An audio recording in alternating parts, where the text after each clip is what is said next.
Pay attention to this footage captured inside the emergency room at Cedar Valley Medical Center. Watch closely as paramedics wheel in what appears to be a burn victim on a gurney. But look at the pattern on his skin. Those aren't random burns from an accident. See those deliberate stripes across his torso and arms? And now look at this second clip, filmed just hours later in the hospital corridor. The same victim, barely alive. His body marked with those identical, perfectly symmetrical patterns. What you're looking at isn't the result of any industrial mishap or tragic fire. This is the work of someone who wanted to turn human flesh into art. And this man, he's about to become the key to stopping one of the most twisted serial killers in Oregon history. You know that feeling when you're walking through an art gallery and something about a painting just unsettles you? Like there's something wrong beneath the beauty? For the people of Salem, Oregon, that feeling became their reality in the summer of 2017. Thomas Ainsworth was the kind of guy everyone in town knew. At 34 years old, he ran a successful freelance design business from his loft apartment downtown, creating logos and brand identities for local businesses. He was quiet, kept to himself mostly, but he'd always wave if he saw you at the coffee shop. His neighbors described him as polite, maybe a little reserved, but never threatening. The kind of person you'd trust to water your plants while you were on vacation. Thomas had moved to Salem about 6 years earlier, fresh out of art school in Portland. He'd studied graphic design and digital media, graduating with honors from the Pacific Northwest College of Art. His professors remembered him as talented but intense, the type who'd spend 72 hours straight on a project if it wasn't meeting his standards. After graduation, he decided Salem offered the perfect balance, close enough to Portland for opportunity, but far enough away for peace and quiet. His apartment reflected his profession. Clean lines, minimalist furniture, walls covered with his own work and pieces from local artists. He dated occasionally, but never seemed to let anyone get too close. His sister Rachel, who lived in Seattle, would visit every few months and always commented on how neat everything was. "Too neat," she'd joke, "like a showroom instead of a home." But Thomas had hobbies outside of work. He was passionate about photography and would often disappear for hours exploring abandoned buildings around the outskirts of Salem, capturing what he called the beauty in decay. He belonged to an online forum for urban explorers and had quite the following for his atmospheric shots of forgotten places. On the surface, Thomas Ainsworth seemed like just another creative professional trying to make it in a small city. Nobody could have predicted that he'd become the victim in one of the most disturbing criminal cases Oregon had ever seen. The evening of July 22, 2017, started like any other Saturday for Thomas. He'd spent the afternoon working on a website redesign for a local brewery and decided to take a break around 7 in the evening. He posted on his Instagram story that he was heading out to scout some new locations for his photography project. That was the last normal moment of his life. Thomas had been excited about exploring an old textile factory on the eastern edge of Salem. The building had been abandoned since the early 2000s, and he'd gotten permission from the property owner to photograph inside. He packed his camera bag, grabbed a flashlight, and drove out to the location just as the sun started to set. What Thomas didn't know was that someone had been watching him, following his social media posts, learning his patterns, waiting for the perfect opportunity. When Thomas didn't return home that night, nobody thought much of it at first. He was known for losing track of time during his photo expeditions. But by Sunday afternoon, when Rachel couldn't reach him and he'd missed their weekly video call, she started to worry. She called his landlord, who agreed to check on the apartment. Everything was there: his laptop, his phone charger, his keys to the apartment. But Thomas and his camera bag were gone. Rachel filed a missing person report that evening. Detective James Morrison caught the case. Morrison was a 20-year veteran of the Salem Police Department, experienced but not jaded. He'd worked missing persons cases before, and something about this one felt off immediately. Adults who disappear usually leave some kind of digital trail, but Thomas's phone had gone dark Saturday evening, last pinging near the old industrial district.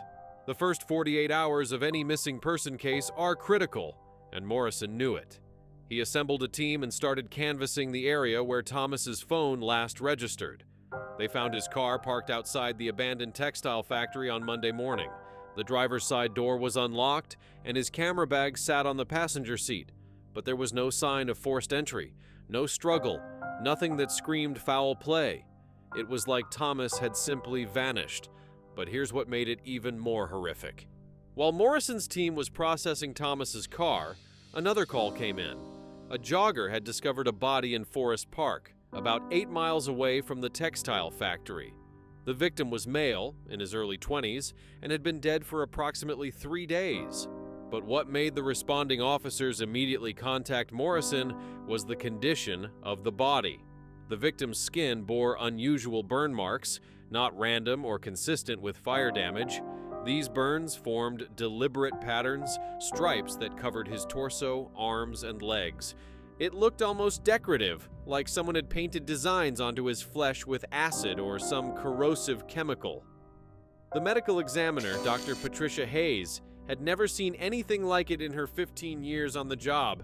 The victim was identified as David Chen, a 23-year-old art student from Portland who'd been reported missing 2 weeks earlier.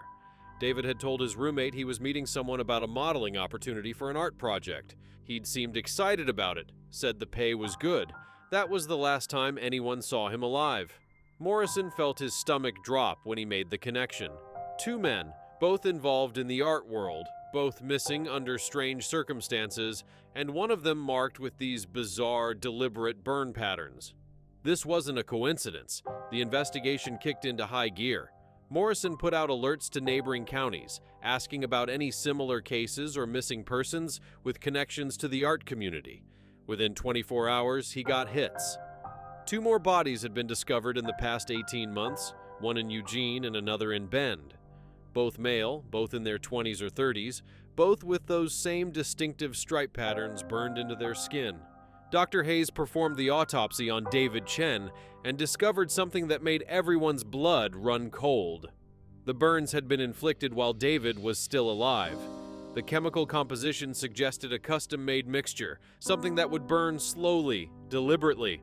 Whoever did this wanted their victims conscious and aware of what was happening to them. The cause of death in David's case was shock and organ failure from the extensive tissue damage. Meanwhile, the clock was ticking on Thomas Ainsworth. If he'd been taken by the same person who killed David Chen and the others, he might still be alive. But for how long?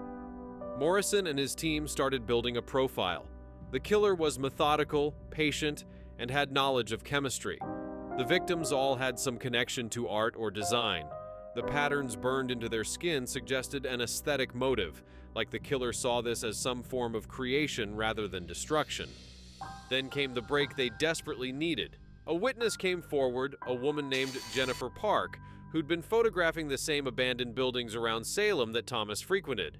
She'd seen him at the textile factory 3 weeks earlier and remembered seeing someone else there too, a woman watching from across the street.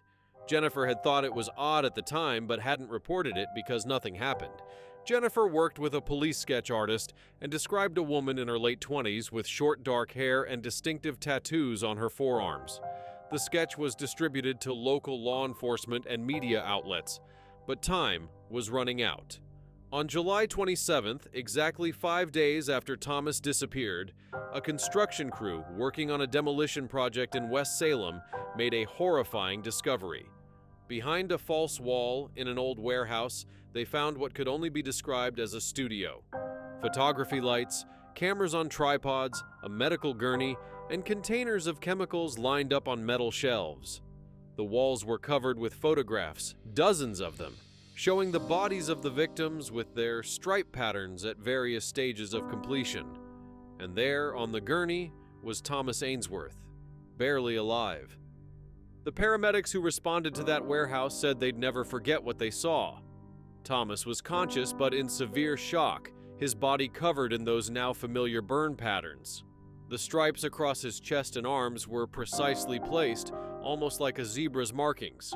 He was severely dehydrated, malnourished, and suffering from extensive chemical burns covering nearly 65% of his body. As they loaded him into the ambulance, Thomas whispered something that made the lead paramedic immediately radio the police. A name. Elena. Thomas was rushed to Cedar Valley Medical Center and immediately taken into critical care. Dr. Sarah Kim, the head of the burn unit, assembled her team. Thomas's condition was critical but stable. The burns were unlike anything they'd treated before, clearly caused by some type of acid mixture, but also showing signs of deliberate pattern work. Someone had taken their time with this. Detective Morrison arrived at the hospital within minutes. He needed to talk to Thomas, but Dr. Kim was firm. Thomas couldn't communicate yet, the trauma was too severe, and they needed to focus on keeping him alive. But that name, Elena, was now their strongest lead. While Thomas fought for his life in the ICU, Morrison's team processed the warehouse crime scene. What they found painted a picture of meticulous planning and absolute obsession. The photographs on the wall weren't just of the victims. There were sketches, detailed drawings of the pattern designs, notes about chemical compositions and their effects on different skin types. This wasn't random violence. This was someone treating murder like a craft, constantly trying to perfect their technique. The chemicals found at the scene were sent to the state crime lab for analysis. The mixture was custom-made, a combination of sulfuric acid, hydrochloric acid, and several other compounds designed to burn in controlled patterns without immediately killing the victim. The burns would be excruciatingly painful but wouldn't cause rapid death. The killer wanted time to complete their work. But here's the thing about this case that haunted everyone involved. The killer had been documenting everything. There were hours of video footage on a laptop found at the scene, showing the entire process of creating these living sculptures, as the killer called them in typed notes. The victims were sedated initially, restrained to the gurney, and then systematically painted with the acid mixture using what appeared to be custom-made brushes. The footage was disturbing beyond words, but it also gave investigators something invaluable: a glimpse of the killer. The videos never showed the perpetrator's face, but they did reveal hands, forearms, and those distinctive tattoos Jennifer Park had described. They also captured audio, and the killer's voice, a woman's voice, could be heard narrating the process like an artist explaining their technique. Morrison put together a task force specifically focused on finding this woman named Elena. They started with art schools, looking for anyone with that name who'd studied in Oregon within the past decade. They checked tattoo parlors, showing artists the distinctive designs visible in the videos. They interviewed everyone in the local art community who might have crossed paths with someone matching this description. Meanwhile, Thomas remained in critical condition. The burns were so severe that infection was a constant threat. Dr. Kim and her team worked around the clock, performing skin grafts and treating the wounds. Thomas drifted in and out of consciousness, and when he was awake, he was barely coherent from the pain medication. Rachel flew down from Seattle the moment she heard her brother had been found. She sat by his bedside every day, talking to him even when he couldn't respond, reminding him of their childhood, their family, all the reasons he needed to fight. The hospital staff said her presence seemed to help. Thomas's vitals improved slightly when she was in the room. On the third day after Thomas was found, he was finally stable enough to give a brief statement to Morrison. His voice was weak, raspy from days of screaming and dehydration, but his memory was clear. He described being approached at the textile factory by a woman who said she was working on a documentary about urban exploration and wanted to interview him.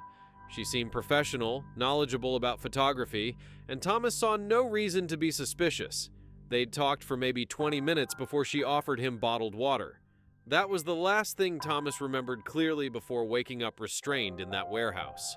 He recalled fragments after that, the burning sensation, the woman's voice explaining that he should be honored to be part of something beautiful, the camera clicks, and the smell of chemicals. The name Elena, Thomas explained, came from the woman herself. She'd introduced herself as Elena Marquez, a documentary filmmaker from California. She'd even shown him a business card. Morrison sent officers to check every Elena Marquez registered in California. None matched the description. The task force expanded their search. They contacted the FBI's Behavioral Analysis Unit, who sent a specialist to consult on the case. The profile that emerged was chilling. They were looking for a woman in her late 20s to mid-30s, highly intelligent, with formal training in both chemistry and visual arts. She'd likely had some triggering event in her past that sparked this obsession with creating permanent patterns on human skin. She was organized, patient, and completely devoid of empathy for her victims.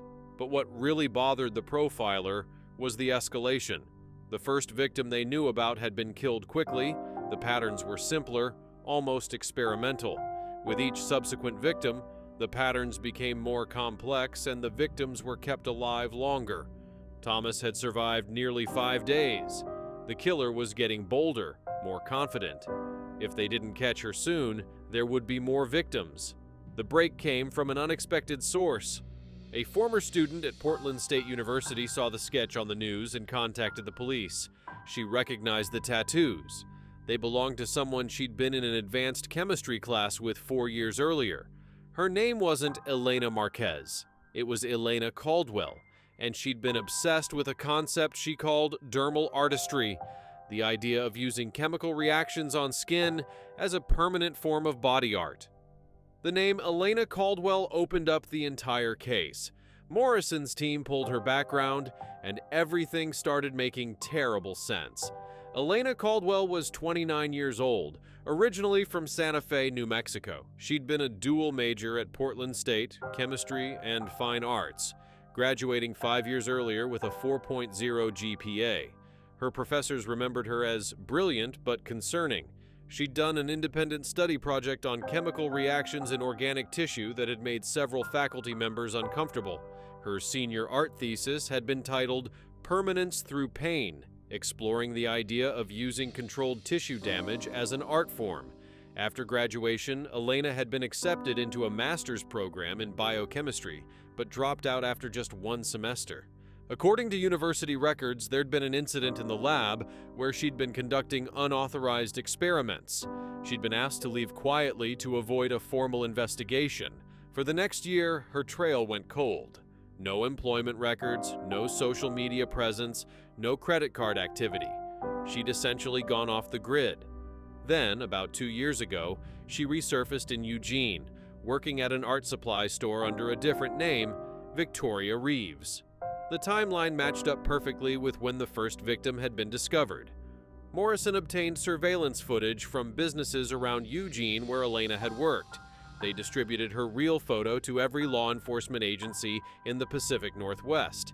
Tips started coming in immediately. She'd been seen in Salem multiple times over the past month, always near abandoned industrial areas, always watching. But where was she now? Her apartment in Eugene had been abandoned weeks ago, cleared out except for more sketches and chemical formulas written on the walls. She knew they were coming. She was already planning her next move. The answer came from the hospital. On August 2nd, one of the nurses in the burn unit noticed a woman in the visitors area who seemed to be watching Thomas's room. The woman matched Elena's description. Hospital security was alerted, and the building was quietly locked down while police were called. Elena must have sensed something was wrong because she moved quickly. She headed for the stairs, but Detective Morrison and 2 officers were already there. She ran toward the emergency exit on the 2nd floor, setting off the alarm. The building erupted in chaos, patients being evacuated, staff trying to maintain order. Morrison chased Elena through the parking garage. She was fast and clearly knew the layout, probably from scouting it earlier, but she made one critical mistake. She tried to get to her car, a gray Honda sedan parked in the visitors section. Officers had already surrounded it. Elena stopped.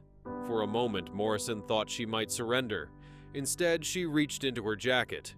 "Don't do it!" Morrison shouted. But Elena wasn't reaching for a weapon. She pulled out a small vial, some kind of liquid, and before anyone could react, she poured it onto her own arm. The smell of burning flesh filled the air. Elena screamed, not in pain, but in what sounded like satisfaction. She was creating the pattern on herself, giving herself the same stripes she'd given her victims. Officers tackled her to the ground, restraining her arms and securing the vial. Paramedics rushed to treat the fresh burns on her forearm, but Elena kept laughing, saying she'd finally completed the collection.